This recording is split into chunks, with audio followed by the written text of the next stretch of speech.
Learners, this is the exercise given to improve, correct or justify the sentences related to adverb. This is the exercise of adverb and spotting errors. आइए हम ढूंढते हैं कि कहाँ पे गलती यहाँ पे हुई है वर्ब को लगाने में, एडवर्ब को लगाने में। तो जहां पे सही नहीं है उसको ठीक करना है, अगर सही है तो उसको जस्टिफाई कर देना है कि हाँ ये ठीक है। Sentence number 1, you have acted nobler or more suitable to a great emergency. You have acted nobler. अब ये वर्ब है, इस वर्ब को मॉडिफाई कौन कर रहा है? एक एडजेक्टिव कर रहा है। वर्ब को कभी एडजेक्टिव मॉडिफाई करता है क्या? फिर यहाँ पे मोर सुटेबल है, तो इसीलिए गड़बड़ हो गया कि यहाँ पे वर्ब को मॉडिफाई करने के लिए एडजेक्टिव नहीं आएगा। एडजेक्टिव मॉडिफाई करता है एक नाउन को, नाउन प्रोनाउन को मॉडिफाई करने वाले ये एडजेक्टिव्स होते हैं। तो इसकी जगह पे हमें क्या करना पड़ेगा? You have acted more nobly, इधर लिख देते हैं more nobly and more suitably. ये एडजेक्टिव बनाएंगे हम इसका, मोर सुटेबल का more suitably to a great emergency. तो बड़ी आपात कंडीशन है, उसके लिए आपने कैसे काम किया? बड़े ही नोबिलिटी के साथ, बहुत ही नोबली किया, यानी कि आप बड़ी योग्यता के साथ आपने काम किया और बहुत उपयुक्त काम किया है। तो ये इसका सेंस हुआ। दूसरा है आई rarely find something in your book with which I don't disagree. I rarely find something. अब रेयरली जो है ये निगेटिव एडवर्ब है, ये वर्ब है और ये है ऑब्जेक्ट। तो ये रूल, नॉर्मल रूल ये कहता है कि एक एडवर्ब को हम कब लगाएंगे? या तो वर्ब के पहले लगाएंगे या ऑब्जेक्ट के बाद लगाएंगे, दोनों के बीच में नहीं लगाते हैं। इन जनरल हम ऐसा कहते हैं। लेकिन अगर कोई ऑब्जेक्ट एक वर्ड से बड़ा है, यानी कि वो पूरा फ्रेज है या पूरा क्लॉज है, तब हम इस तरह नहीं करेंगे। तब हम करेंगे I find rarely something in your book. तो अब ये ऑब्जेक्ट जो है ये अकेला ऑब्जेक्ट नहीं है, बल्कि इसके साथ पूरा का पूरा फ्रेज लगा हुआ है, बल्कि यहाँ पे क्लॉज भी है। तो पूरा क्लॉज लगा हुआ है, इसकी वजह से हम इसको फाइंड के बाद लगाएं। I rarely something in your book with which I don't disagree.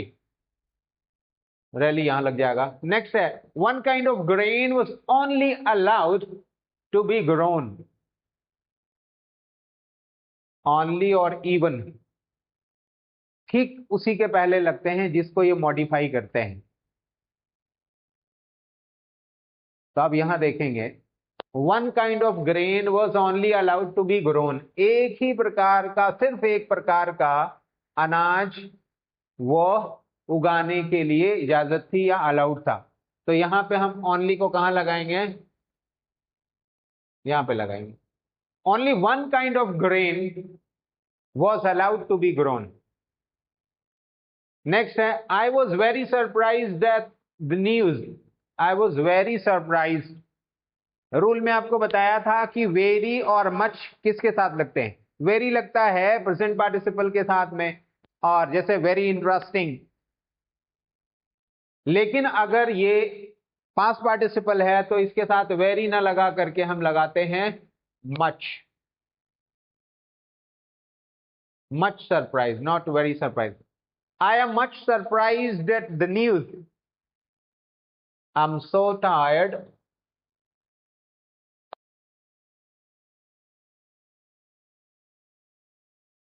so tired, you see, so tired।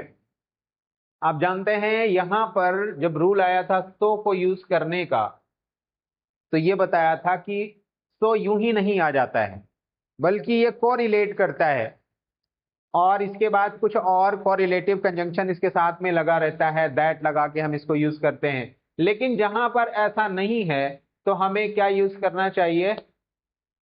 Very use करना चाहिए। I am very tired, not so tired.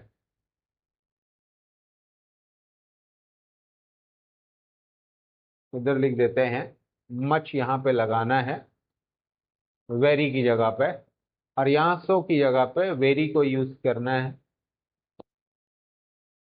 Milton chiefly wrote for the class of intellectuals. Milton chiefly wrote for the class of intellectuals. यहां पे ये verb है और adverb इसके पहले लगा हुआ है, तो इसको हम ले आकर के यहां लगाएंगे, वर्ब के बाद लगाएंगे। ये एक जनरल रूल के तहत ये हम करते हैं, यानी कि अगर यहां पे अगर टाइम एडवर्ब ऑफ टाइम होता है तब तो हम ऐसे ही करते हैं कि मेन वर्ब के पहले लगाते हैं, हेल्पिंग वर्ब के बाद लगाते हैं। लेकिन जनरली जो एडवर्ब्स होते हैं उनको हम यहाँ मेन वर्ब के बाद लगाते हैं, और बहुत बार ये होता है कि अगर ऑब्जेक्ट भी है तो ऑब्जेक्ट के बाद लगाते हैं। और यहाँ पे तो ये कॉम्प्लीमेंट है, ये ऑब्जेक्ट नहीं है, क्योंकि आप यहाँ देख सकते हैं कि ये प्रपोजिशन है और ऑब्जेक्ट इस तरह से ये नहीं है, द क्लास ऑफ इंटेलेक्चुअल। और अगर ये इसको हम ऑब्जेक्ट मान भी लेते हैं तो इसके बीच में हम लगा सकते हैं, क्योंकि ये एक अकेला वर्ड नहीं है बल्कि ये पूरा का पूरा फ्रेज है। तो मिल्टन ने लिखा, किसके लिए लिखा, ये पूरे क्लास ऑफ इंटेलेक्चुअल्स के लिए लिखा है। यहाँ पे आप चीफली लगाएंगे रोड के बाद। फिर नेक्स्ट सेंटेंस है, he takes ordinarily his dinner at 7 PM every day. ये जो ऑर्डिनरीली है ये पूरे के पूरे सेंटेंस को मॉडिफाई कर रहा है, तो इस वजह से इसको शुरू में ही रखेंगे। ऑर्डिनरीली आमतौर से ऐसा होता है, जैसे यूजुअली है, तो ये पूरे सेंटेंस को जब मॉडिफाई कर रहा हो, क्वालिफाई कर रहा हो, ऐसे कंडीशन में हम एडवर्ब को शुरू में ही रख देते हैं। नेक्स्ट है, misfortunes when faced bravely and manly become less troublesome. Misfortunes when faced bravely and manly becomes less troublesome। यहां पे misfortunes when faced bravely and manly, यहां पे bravely और manly जो है ये मॉडिफाई कर रहे हैं faced को। तो इस तरह से ये कह रहे हैं कि bravely and manly फेस किया जाएगा, तो फिर क्या होगा, becomes less troublesome।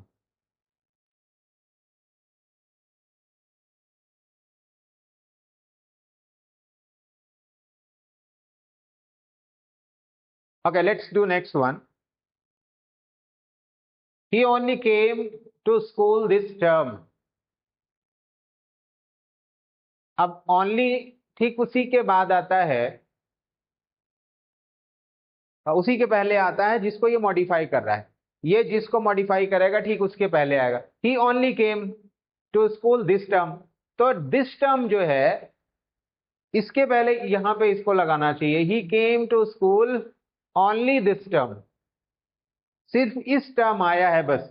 तो अब ये जब पता चल रहा है आपको, तो ओनली को ठीक उसी के पहले रखना चाहिए, ना कि वहां पे वर्ब के पहले। Okay, he doesn't know to swim. अब यहाँ पे हाउ को मिस कर दिया गया है, he doesn't know how to swim, यहाँ पे हाउ को लगा देंगे इस जगह पे नो के बाद। नेक्स्ट सेंटेंस है, she was even blamed bye her husband and children. अब इवन का भी यही है, जैसे कि ओनली लगता है ठीक उसी तरह से इवन भी उसी वर्ड के ठीक पहले लगता है जिसको ये मॉडिफाई कर रहा है। He was even blamed, he was blamed even bye, यहाँ पे इवन इसके पहले आना चाहिए,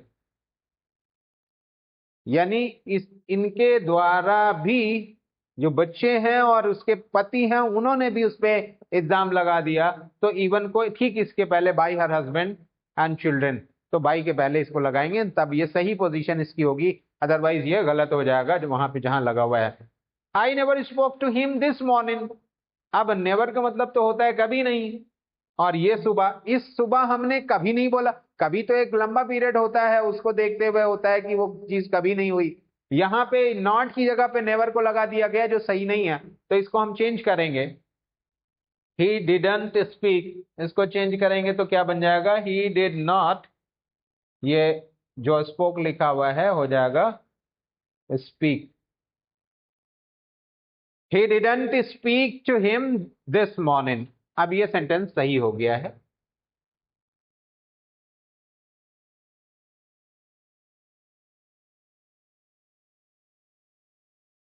okay, now let's see this sentence. Sentence number 13 को देखेंगे, इसमें क्या प्रॉब्लम है।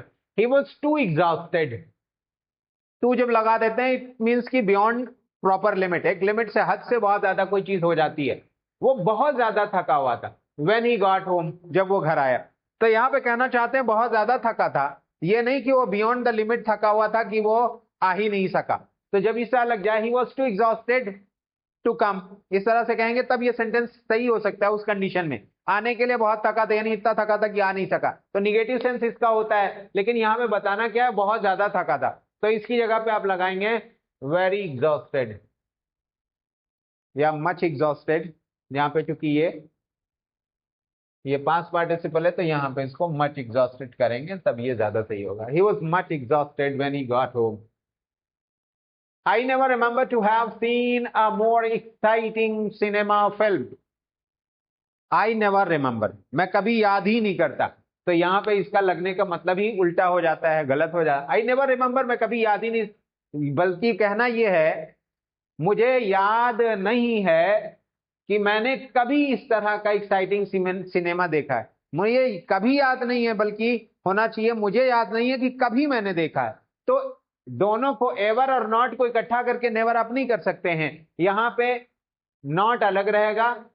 आई don't remember, I do not remember to have ever seen. अब यहां एवर को अलग कर देंगे। वैसे लोग समझते हैं ना कि नॉट एवर को मिला देंगे तो नेवर बन जाएगा, लेकिन एकदम ऐसा नहीं है, बल्कि नेवर की अपनी जगह होती है। यहाँ पे नेवर रिमेंबर के पहले लगा देंगे तो कभी याद ही नहीं है, मतलब ये हो गया याद करने के लिए कभी नहीं हुआ। लेकिन यहाँ कभी देखने के लिए याद नहीं आना मतलब है, तो इसलिए दोनों अलग अलग बात है। और इस तरह से उसके पहले नॉट लगेगा और एवर यहाँ पे लग जाएगा, तब ये सेंटेंस आपका करेक्ट हो जाएगा। नेक्स्ट है, we are not to abuse our hardly won liberty. Hardly won liberty, hardly won liberty. ये सेंटेंस कह रहा है कि हम कभी जाया नहीं कर सकते, अब्यूज नहीं कर सकते, बर्बाद नहीं कर सकते अपनी बहुत ही मुश्किल से प्राप्त की हुई आजादी को। अब ये सेंटेंस आप देखेंगे तो यहां पे ये मॉडिफाई कर रहा है इसको, तो इसको होना कहां चाहिए, ये दोनों के बीच में आ जा रहा है। यानी कि यहां वर्ब है और उसके बाद यहां पे एडवर्ब लग गया है और यहां पे ऑब्जेक्ट है, तो इसको होना क्या चाहिए, we are not, we are not hardly, या फिर इसको हाँ यहीं पर रखना, ये ज्यादा सही पड़ेगा।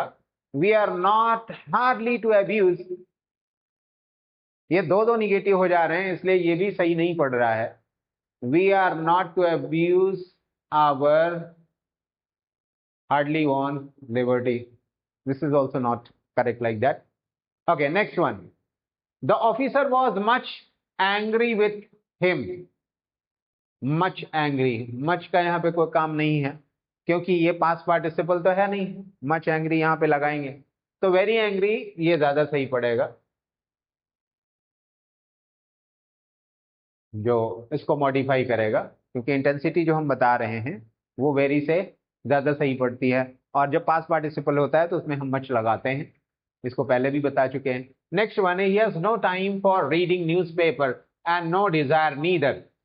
अब no time for reading newspaper, समय नहीं है उसके पढ़ने के लिए, एंड नो, और उसके पास इच्छा भी नहीं है, नीदर, इच्छा नहीं है ना ही।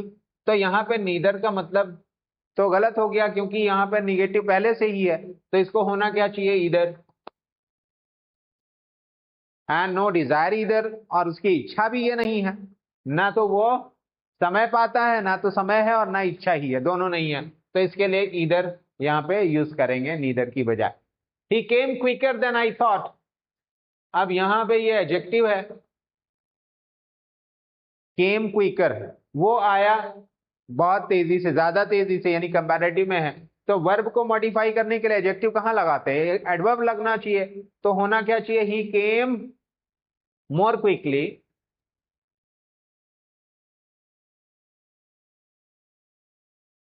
Then I thought. ये क्विकर की जगह पे मोर क्विकली हो जाएगा, क्विकर हट जाएगा। I care a straw for it.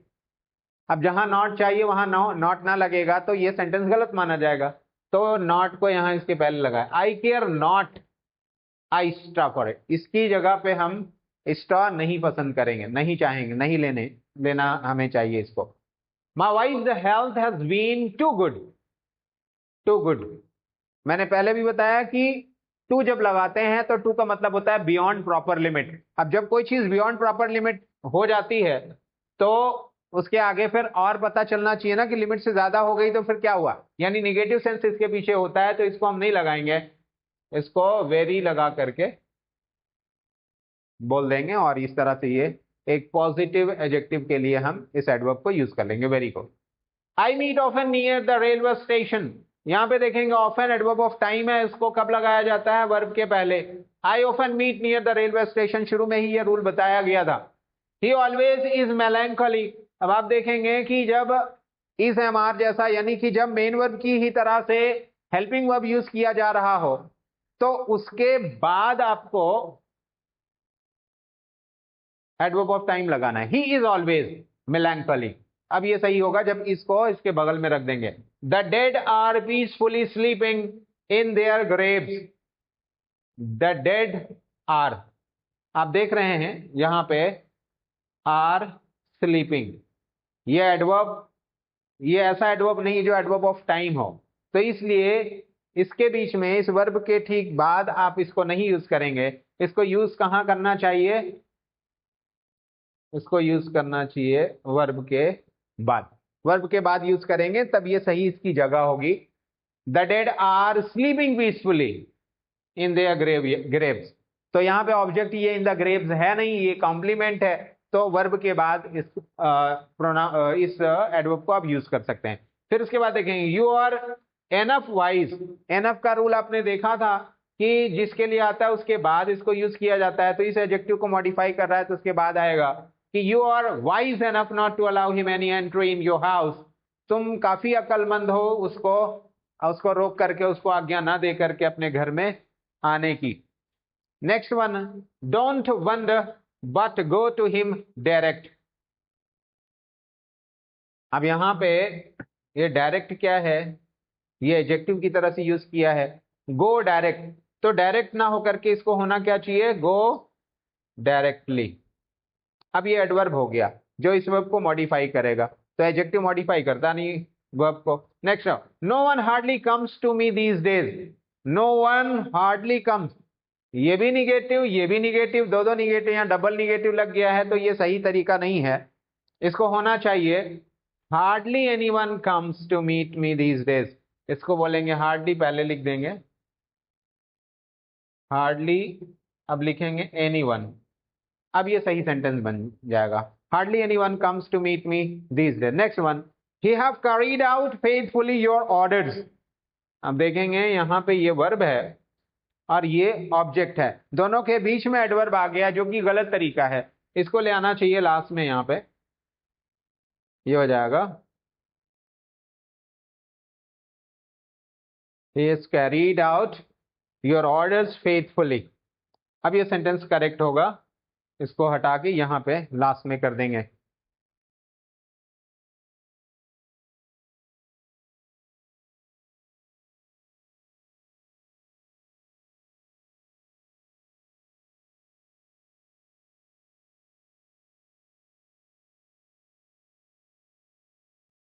Sentence number 28 है, आई हैव साउंडली स्लेप्ट। फिर आपने वही देखा कि दोनों वर्ब के बीच में एडवर्ब को लगा दिया, जो सही नहीं है। इसको बाद में आना चाहिए। नॉर्मल जो जनरल रूल है वो यही कहता है कि वर्ब के बाद एडवर्ब को यूज करेंगे। होना ये है आई हैव स्लेप्ट साउंडली। अब ये सेंटेंस करेक्ट हो गया, इसको उठा करके लास्ट में रख दिया। Seldom he comes to my house, adverb of time यहाँ पे है सेल्डम, इसको आना कब होता है? इस सब्जेक्ट के बाद वर्ब के पहले। अब ये करेक्ट जगह पे होगा। ही सेल्डम कम्स, इसको लिखेंगे तो ये हो जाएगा he seldom comes to my house. Next one, he not has been suffering from fever. Order सही नहीं है, ये एडवर्ब नॉट एडवर्ब है जो कि आएगा किसके बाद? हेल्पिंग वर्ब के बाद, फर्स्ट हेल्पिंग वर्ब के बाद, यानी हैज के बाद इसको लगाएंगे तब ये करेक्ट ऑर्डर होगा। ही हैज नॉट, उसे लिखेंगे he has not been suffering from fever.